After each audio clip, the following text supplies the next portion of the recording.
Success and Gurudev Junior College of Science. In the last video, we have seen that uses of dimensional analysis और उसे हम application of a dimensional analysis भी कह सकते हैं. तो बच्चों पिछले वीडियो में हमने दो एप्लीकेशन देखे थे. जो हमारी पहले एप्लीकेशन थी वो पहले एप्लीकेशन थी हमारी to check the correctness of a physical equation. उसे हम to find the correctness of a physical equation भी कहते हैं. और हमने सेकंड जो है वो सेकंड नहीं देखी, सेकंड आज हमें देखनी है. और जो थर्ड हमने देखी वो थर्ड हमारी थी कि to convert the any physical quantities from one systems of unit to the another systems of unit. कोई भी फिजिकल क्वांटिटी हो उस फिजिकल क्वांटिटी को हम वन सिस्टम्स ऑफ यूनिट से अनदर सिस्टम्स ऑफ यूनिट में कन्वर्ट करते हैं. उसी को ही तो हम कन्वर्जन फैक्टर कहते हैं. तो आज हमें देखना है to establish the relationship between related physical quantity. कोई भी फिजिकल क्वांटिटी हो उस फिजिकल क्वांटिटी का अगर हमें फॉर्मूला डिराइव करना हो तो हम डायमेंशन से किस तरह से फाइंड कर सकते हैं वो आज हमें देखना है. मतलब कोई भी फिजिकल क्वांटिटी हो उस फिजिकल क्वांटिटी का हमें फॉर्मूला निकालना है तो हम डायमेंशन से किस तरह उसका फॉर्मूला निकालते हैं वो हम सेकंड एप्लीकेशन में देखेंगे. तो बच्चों चलो देखते हैं हमारे सेकंड एप्लीकेशन.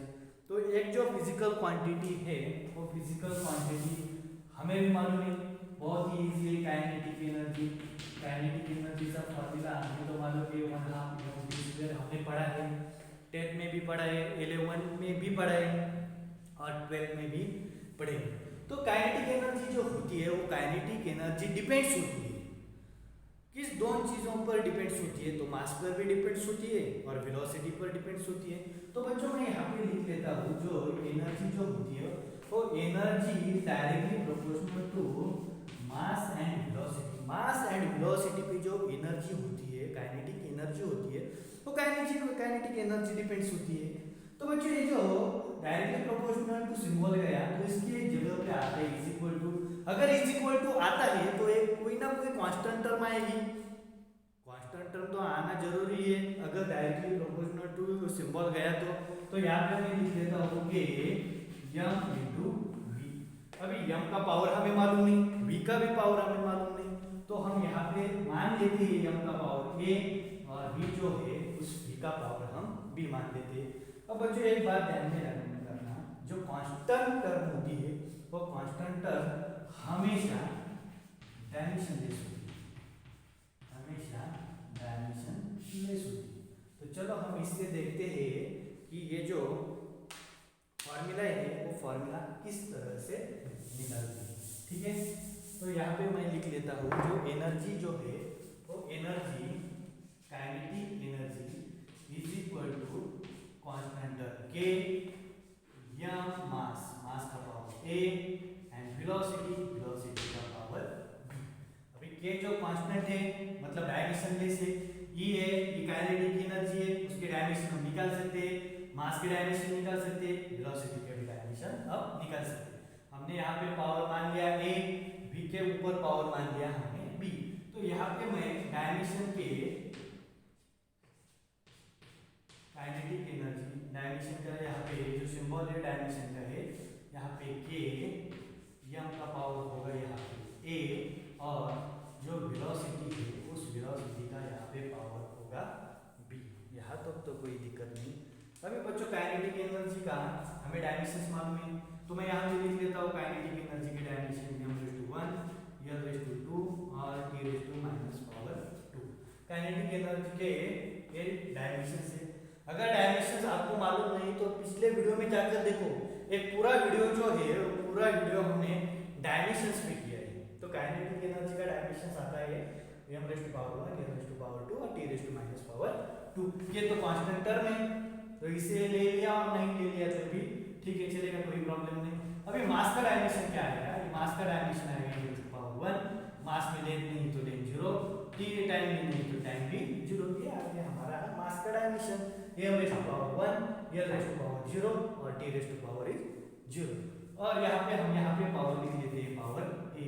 अभी वेलोसिटी का पावर क्या आएगा, वेलोसिटी आएगी हमारी m⁻⁴ l⁻⁴ k⁻⁻⁻⁴ और इसका भी पावर हो गया हमारा b. डायमेंशन है, ये जो आएंगे मास के डायमेंशन आएंगे, ये जो आएंगे काइनेटिक एनर्जी के डायमेंशन आएंगे।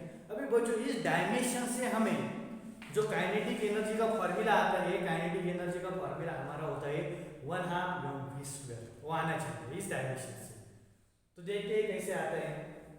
और जो काइनेटिक एनर्जी होती है वो काइनेटिक एनर्जी डिपेंड्स होती है मास एंड वेलोसिटी पे। तो यहाँ पे हम थोड़ा सॉल्व करते हैं। अगर बच्चों यहाँ पे हमें सॉल्व करना है, इस टर्म को पहले सॉल्व करेंगे फिर इस टर्म को हम सॉल्व करेंगे। तो सबने लॉज ऑफ इंडाइसिस वगैरह देखा होगा। लॉस ऑफ इंडाइसिस में m a raise to power m का पावर अगर n है, m a raise to power m और उसका भी पावर अगर n है, तो इसे हम कैसे लिखते हैं, a m into n, इस फॉर्म में लिखते हैं लॉस ऑफ इंडाइसिस में। अभी यहाँ पे m का पावर 1 है, उसका पावर a, तो हम यहाँ पे कैसे लिखेंगे, देखते हैं m का पावर 1 और उसका पावर a, तो यहाँ पे हम लिख सकते हैं m 1 into a, तो यहाँ पे 1 into a आएगा हमारा a। जो सेकंड है l का पावर 0 और उसका पावर a, तो यहाँ पे हम लिख देते हैं l का पावर 0 और उसका पावर a, तो यहाँ पे आएगा 0 into a, तो पूरी टर्म हो गई हमारी 0।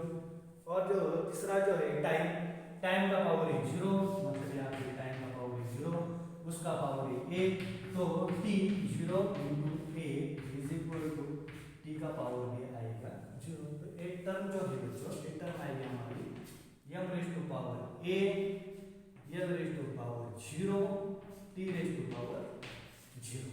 ये हमने सॉल्व किया लॉज ऑफ इंडाइसिस से, ठीक है। तो सेकंड टर्म जो है बच्चों, इस सेकंड टर्म को भी हम ऐसे ही सॉल्व करेंगे। m का पावर है 0, उसका पावर है b, तो यहाँ पे आएगा m का पावर 0 into b, a आएगा हमारा 0, l का पावर 1, उसका पावर b, तो ये आएगा b, और t का पावर -1 और b, तो a आ जाएगा हमारा -b। यहाँ तक तो कोई दिक्कत नहीं। और जो काइनेटिक एनर्जी है, वो काइनेटिक एनर्जी की डायमेंशन हम जैसे है वैसे ही लिख देंगे, ठीक है। अरे बच्चों यहाँ पे फिर से हमें लॉस ऑफ इंडाइसिस जो है, लॉस ऑफ इंडाइसिस से भी देखना होगा। तो हम यहाँ पे अगर a रेज़ टू m हो और यहाँ पे into a raise to n हो, तो अगर बेस सेम हो, अगर डबल बार आया हो, तो हम बेस को एक ही बार लिखेंगे और जो पावर होता है उस पावर की हम एडिशन करेंगे, ठीक है। तो यहाँ पे देखते हैं m का पावर a, यहाँ पे m का पावर है a, यहाँ पे m के पावर है 0, यहाँ पे m की पावर है 0, तो इसे हम करेंगे ऐड a प्लस 0, तो इसकी वैल्यू आ गई m की power a। Second one l की पावर है 0, यहाँ पे l की पावर है b, तो यहाँ पे देखेंगे l की पावर है 0 into l की पावर है b, तो यहाँ पे 0 प्लस b, तो यहाँ पे आएगी l की पावर b। ध्यान से देखना बच्चों, बहुत ही इजी है। और जो लास्ट वन है वो है हमारे t की पावर है 0 into t की पावर है यहाँ पे -b, तो यहाँ पे कैसे आएगा t 0 प्लस माइनस, तो यहाँ पे आएगा -b, तो यहाँ पे आएगा t -b।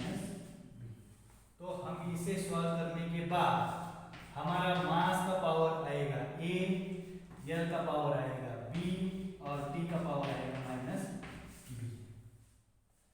ठीक है। यार इसने यहाँ तक सॉल्व किया, इसके बाद ये सॉल्व कर दिया। भाई बच्चों हमें देखना है और एक टर्म रखेंगे, जो काइनेटिक एनर्जी का डायमेंशन से काइनेटिक एनर्जी के डायमेंशन हम जैसे है वैसे ही फिर से लिख लिया। अभी बच्चों हमें क्या करना है, इन दोनों को अब हमें कंपेयर करना है, इन दोनों को अभी कंपेयर करना है। तो m is equal to a, यहाँ पे m इज इक्वल टू 1 है, मतलब a इज इक्वल टू 1, ये आ गया हमारा a इज इक्वल टू 1। यहाँ पे l is equal to b है, यहाँ पे l इज इक्वल टू 2 है, मतलब b इज इक्वल टू यहाँ पे आ गया 2, यहाँ पे लिख दिया b is equal to 2, t raise to -2 है, t रेज़ टू -b है, तो यहाँ पे मैंने -b इज इक्वल टू -2 कर दिए। अभी बच्चों ये माइनस माइनस कैंसिल हो गए, मतलब हमारे पास रह गया b इज इक्वल टू 2। बहुत ही कंपेयर किया बच्चों, सिर्फ और कुछ नहीं, सिर्फ ये जो दोनों टर्म है उस दोनों टर्म को मैंने सिर्फ कंपेयर किया, ठीक है। अभी ये जो a इज इक्वल टू 1 आया, b इज इक्वल टू 2 आया, b इज इक्वल टू 2 आया, इस टर्म को हम अभी इस वैल्यू को हम इस टर्म में डालेंगे। अभी ये जो टर्म है हमारी कौन सी है, kinetic energy is equal to k m raise to power a और b raise to power b। a की वैल्यू आई है यहाँ पे 1 और b की जो वैल्यू आई है वो आई है यहाँ पे 2। तो यहाँ पे kinetic energy is equal to k m की पावर है 1, तो हम यहाँ पे 1 लिख लेते हैं, या नहीं भी लिखा तो भी चलेगा, और b की पावर आ गई b की पावर 2, b की वैल्यू है 2, इसीलिए यहाँ पे लिख लिया 2। अब बच्चों k जो है वो कांस्टेंट है। अभी बहुत एक्सपेरिमेंट करने के बाद जो की कुछ वैल्यू आ गई, और वो जो वैल्यू आ रही है हमारी वो आ गई 1/2। तो जो काइनेटिक एनर्जी का फॉर्मूला हो गया हमारा, kinetic energy is equal to 1/2 mv²। ये जो आ गया वो आ गया हमारा काइनेटिक एनर्जी का फॉर्मूला। ध्यान से देखना, ये जो काइनेटिक एनर्जी का फॉर्मूला है वो काइनेटिक एनर्जी का फॉर्मूला हमने किस तरह डायमेंशन से फाइंड आउट किया, वो एक बार देखिए, लिखकर देखिए, फिर आपको पता चलेगा ये जो डायमेंशन से, वो डायमेंशन से हम फार्मूला किस तरह से निकालते हैं, ठीक है बच्चों। और एक इक्वेशन देखते हैं, और एक इक्वेशन सिंपल सा एग्जांपल जो है सेकंड एग्जांपल का हम लोग देखेंगे। Derived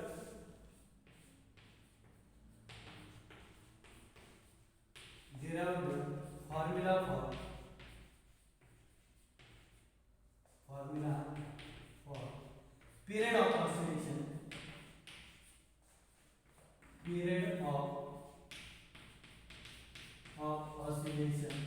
of a simple pendulum, period of oscillation of a simple pendulum। अभी बच्चों हमें सेकंड जो फार्मूला देखना है पीरियड ऑफ ऑसिलेशन का सिंपल पेंडुलम।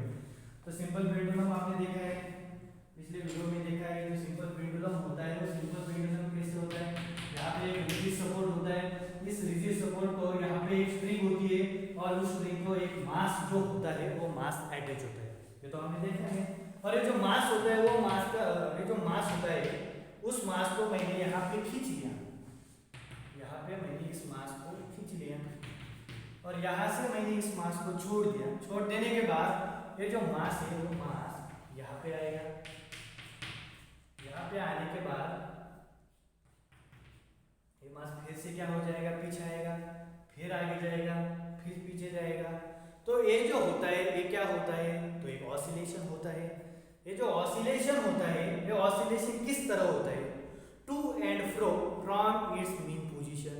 मीन पोजीशन से जो टू जाता है और फ्रो भी आता है, to and fro from its mean position, उसी को ही तो हम ऑसिलेशन कहते हैं। हमें इसका पीरियड निकालना है, पीरियोडिक टाइम जो है, पीरियड ऑफ ऑसिलेशन जो है वो पीरियड ऑफ ऑसिलेशन हमें निकालना है। मतलब यहाँ पे मैं बोल देता हूँ ए, और ये जो पॉइंट है ये पॉइंट को मैं बोल देता हूँ पॉइंट बी। अगर ये जो मास यहाँ पे आया और फिर से पीछे गया, मतलब वो आकर पीछे गया, आने के बाद जब पीछे जाता है तो एक ऑसिलेशन कंप्लीट होता है, और एक ऑसिलेशन कंप्लीट होने के लिए उसको जो टाइम लगता है उसी को ही तो हम पीरियड ऑफ ऑसिलेशन कहते हैं। अभी जो पीरियड ऑफ ऑसिलेशन होते हैं बच्चों, ये डिपेंड्स होते हैं length and acceleration due to gravity. ये जो लेंथ होती है इसे हम लेंथ कहते हैं, और जो एक्सेलरेशन ड्यू टू ग्रेविटी मतलब जो मास होता है वो मास नीचे की तरफ आता है, मतलब एक्सेलरेशन ड्यू टू ग्रेविटी, मतलब जो टी होता है वो T time, periodic time is directly proportional to length and acceleration due to gravity. तो मैं यहाँ पे लिख लेता हूँ बच्चों, यहाँ पे लिख लेता हूँ, ये जो टाइम होता है, time is directly proportional to length and acceleration due to gravity. ये जो पीरियड ऑफ टाइम होता है वो length and acceleration due to gravity जो होती है उस एक्सेलरेशन ड्यू टू ग्रेविटी पर डिपेंड होता है। अब बच्चों ये जो पीरियड ऑफ ऑसिलेशन होता है, पीरियड ऑफ ऑसिलेशन का हमें फॉर्मूला निकालना है, और जो फॉर्मूला निकालना है वो फॉर्मूला हमें डायमेंशन से निकालना है। तो हम जैसे पिछले इक्वेशन में हमने किया था, कोई डायमेंशन लिए थे, उस डायमेंशन से हमने जो काइनेटिक एनर्जी जो है उस काइनेटिक एनर्जी का फॉर्मूला निकाला था। सेम उसी तरह यहाँ पे करेंगे। तो यहाँ पे हम लिख लेते हैं टी, अगर ये डायरेक्टली प्रोपोर्शनल टू सिंबल गया तो इसकी जगह आएगा इज इक्वल टू आएगा, तो एक कांस्टेंट टर्म आनी है, यहाँ तक तो कोई दिक्कत नहीं होगी। और ये जो यल यहाँ पे लिख लिया, और जी जो है वो एक्सेलरेशन ड्यू टू ग्रेविटी है। ठीक है भाई, तो यल की यहाँ पे पावर कुछ नहीं, तो यल की पावर ये लिख लेता है, और जी की पावर यहाँ पे हम बी लिख लेते हैं। ठीक है, इसे हम टाइम कहते हैं, यहाँ पे हम इसे टाइम भी लिख लेते हैं, इज इक्वल टू के ऐसे ही लिख लेते हैं। यहाँ पे हम लेंथ लिख लेते हैं, इसकी पावर है ए, और जो सेकंड है वो है हमारा एक्सेलरेशन, उसकी पावर है हमारी बी। तो बच्चों अभी हमें इसके डायमेंशन देखने, जो सबसे पहले टाइम का डायमेंशन देखने कि तो कांस्टेंट है, कितने डायमेंशंस नहीं, कि तो डायमेंशन लेस है, पर लेंथ के डायमेंशन निकाल सकते हैं, एक्सेलरेशन के भी डायमेंशंस निकाले हैं, वो तो कोई ना कोई फिजिकल क्वांटिटी है ना भाई। तो ठीक है, टाइम की निकालते हैं, टाइम मास तो कुछ नहीं होता, तो मास यहाँ पे 0, लेंथ भी 0, टाइम आएगा यहाँ पे 1, यहाँ तक तो कोई दिक्कत नहीं। इज इक्वल टू, ये तो नहीं ले लेते अभी, ये तो कांस्टेंट टर्म है, लेंथ क्या आएगी, लेंथ यहाँ पे आएगा 1, और ये आएगा यहाँ पे 0, इसकी पावर आएगी a। ठीक है, और जो लास्ट वन होता है एक्सेलरेशन, उस एक्सेलरेशन का होता है m raise to power 0, l raise to power 1, e raise to power -2, और इसका पावर आता है हमारा b। ठीक है, तो बच्चों हमें फिर से इसे कंपैरिजन करना है, लॉज ऑफ इंडाइसिस से सॉल्व करने हैं, लॉज ऑफ इंडाइसिस से फिर हमें कंपैरिजन करना है, और कंपैरिजन से हमें सॉल्व कर देंगे। तो ठीक है, सॉल्व कर देंगे। यहाँ पे m रेज़ टू पावर है 0 इनटू यहाँ पे m रेज़ टू पावर 0, और उसकी भी पावर है a, तो हम यहाँ पे लिख सकते हैं m 0 into a is equal to m raised to power 0। ठीक है, सेकंड L1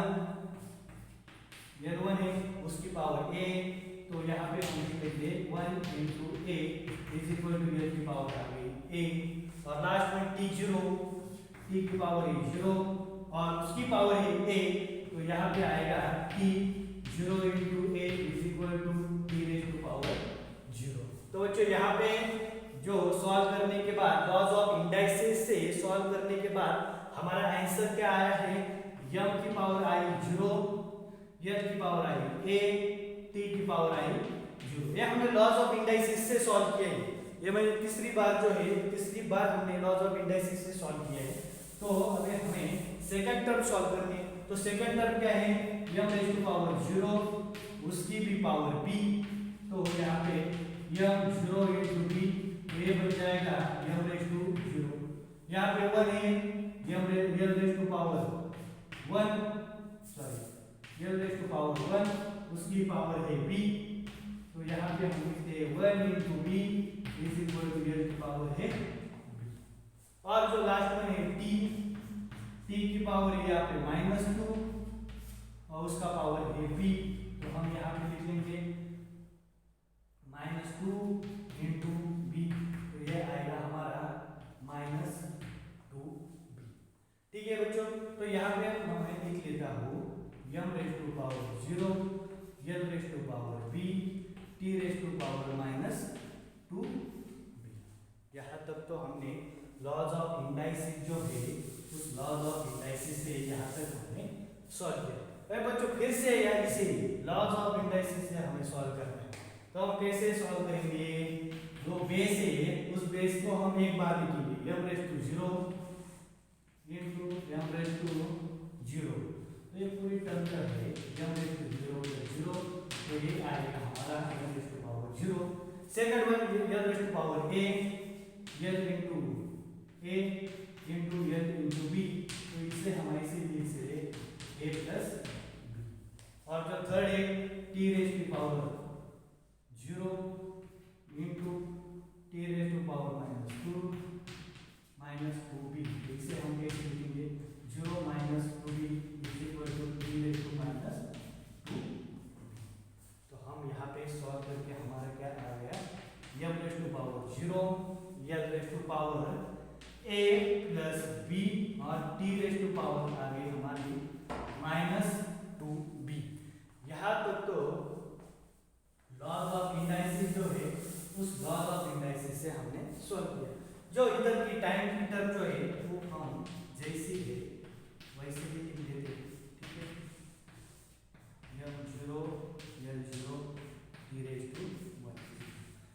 m जीरो मतलब m की तो कोई वैल्यू आएगी ही नहीं। a प्लस बी, तो यहाँ पे a plus B is equal to zero, a plus B is equal to zero. Second term l की टर्म यहाँ पे जो लिखी है वो लिखी है हमने ये a प्लस बी की टर्म, यहाँ पे ध्यान से देखना।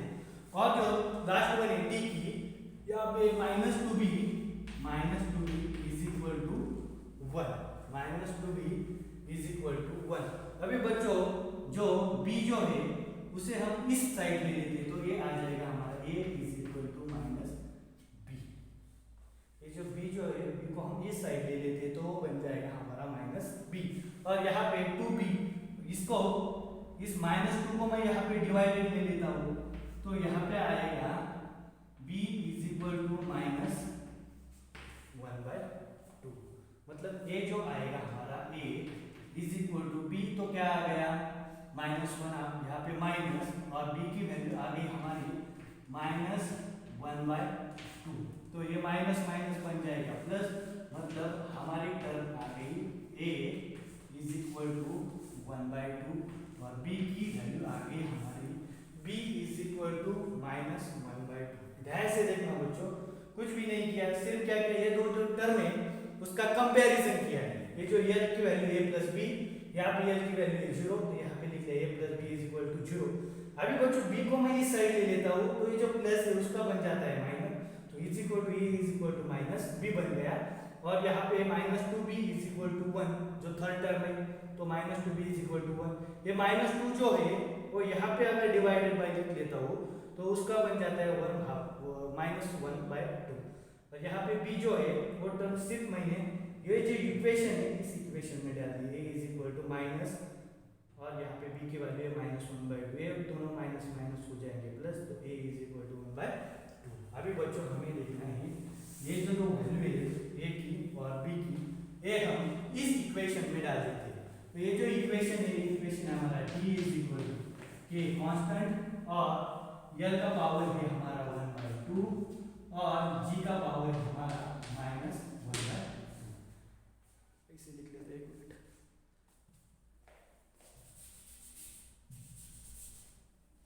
l का पावर है हमारा वन बाय टू, और g का पावर है हमारा माइनस वन बाय टू।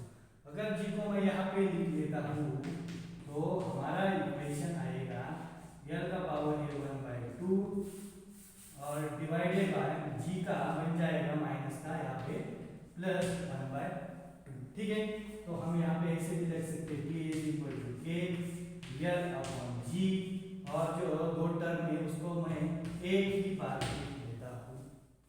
ठीक है, अब बच्चों हमें मैथमेटिक्स में पता है अगर रूट x तो हम इसे कैसे लिख सकते हैं, one by to x, one by to x, one by to sorry x one का ऐसे भी लिख देते हैं। तो यहाँ पे अगर